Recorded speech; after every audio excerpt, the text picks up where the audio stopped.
Pak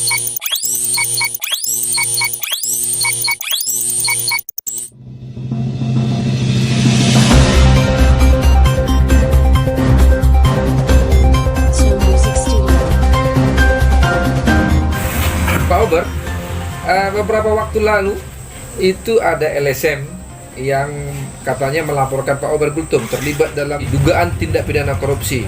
Saya lupa lama nama LSM-nya, tapi langsung melaporkannya di Jakarta pakai acara demonstrasi lagi di depan KPK. Lami lah. Lami di, saya kurang tahu LSM Lami. Nah, bisa Bapak menyampaikan terkait ini? Ya, jadi terima kasih. Jadi saya itu tahun 2015 saya adalah jabatan saya sekretaris jenderal daripada Bina Marga. Oh, Oke. Pada waktu itu ada kejadian terjadi transaksi antara kepala balai dari Maluku Maluku. dengan seorang anggota DPR RI Komisi 5 Damayanti dari PDIP. Oh, Ketangkap tangan. dapat tangan.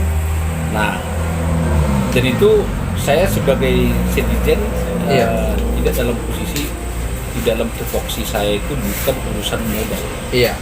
Urusan saya itu adalah sekretariat dan urusan penggajian personel. Iya. Nah, jadi pada waktu kejadian itu ditangkap. Nah, posisi saya sebagai sekjen, saya dipanggil KPK dalam rangka menyatakan, saya ditanya, mengatakan apakah ini benar orang Bina Marga. Oh, karena itu anggota Bapak ya? Anggota saya. Nah, klarifikasi itu ya? Karena memang itulah risiko jabatan, bahwa sebagai pejabat negara, kalau ada kejadian di bawah lingkungan kita harus tetap harus dipertanggungjawabkan oleh karena dia adalah dipertanyakan kepada kita apakah benar ini seorang Bina Marga. Saya bilang ya benar. Jadi ini sebetulnya hal biasa saja. Jadi kalau ada di setiap kantor orang yang ketangkap oleh KPK itu selalu sekjennya pasti dipanggil. Iya. Misal dari DPR pasti dipanggil sekjennya.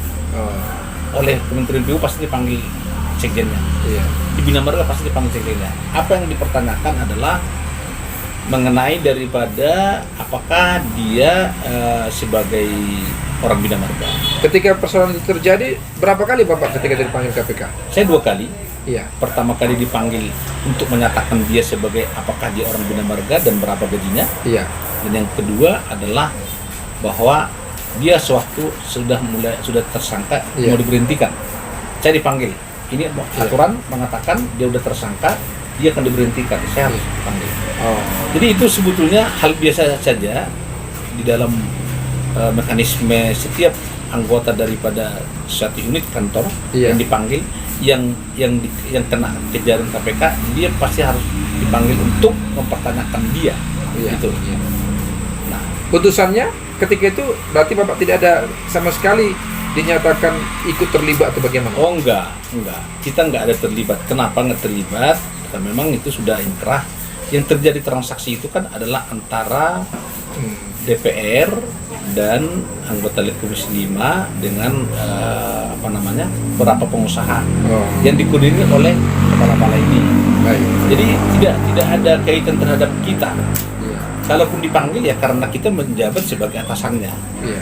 Dan itu murni. Dan setelah itu udah inkrah semuanya dan tidak ada masalah. Nah, kalau sekarang dikait-kaitkan dengan itu sebetulnya menurut saya ada sesuatu permainan politik yang coba-coba dibangun. Sehingga oknum yang memainkan itu mencoba membangun satu connecting untuk mencoba membangun satu opini terhadap downgrade kita. Padahal sebenarnya calon itu sendiri dia pernah mengaku seorang kriminal. Karena dia ngaku ya, saya nggak tahu juga. Dia mengaku bahwa dia pernah mempertanggungjawabkan terhadap pengoplosan gas ya. Begitu. Justru itu ada bukti dia mengaku sendiri. Kalau kita ini menurut saya ya itu satu cara yang kotor. Kalau dibilang dalam perpolitikan itu black campaign. Black campaign. Itu sangat tidak wajar, apalagi di Samosir. sebetulnya dia harus minta maaf dan harus minta ampun yang melakukan itu. Black campaign namanya. Black campaign Bukan seperti negatif campaign. Ya, Kalau negatif campaign kan karena benar. karena fakta. Misal ada seseorang dia mantan narapidana, itu negatif campaign. Iya. Itu benar terjadi ada putusan pengadilan. Iya.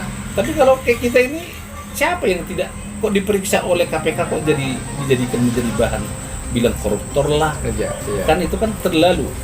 Tapi saya menganut bahwa saya pikir warga saya saudara saya semua itu. Iya. Saudara saya semua. Dan beberapa kali saya merasa bahwa saya ketawa saja. Jangan-jangan uangnya habis hanya mengurusi hal yang tidak benar. Baik. Karena demo pun dia katanya pakai uang juga, gitu Baik. loh. Apalagi mengurus itu, gitu loh. Baik. Gitu loh. Baik. Saya kira itu saja ngobrol kita. Sudah cukup panjang ini Pak Oberkultum. Terima kasih buat waktunya Pak. Baik, Ya, makasih. terima kasih. Terima kasih sahabat Green, demikian perbincangan saya dengan Pak Oberkultum. Semoga bermanfaat untuk kita semua. Horas. Horas.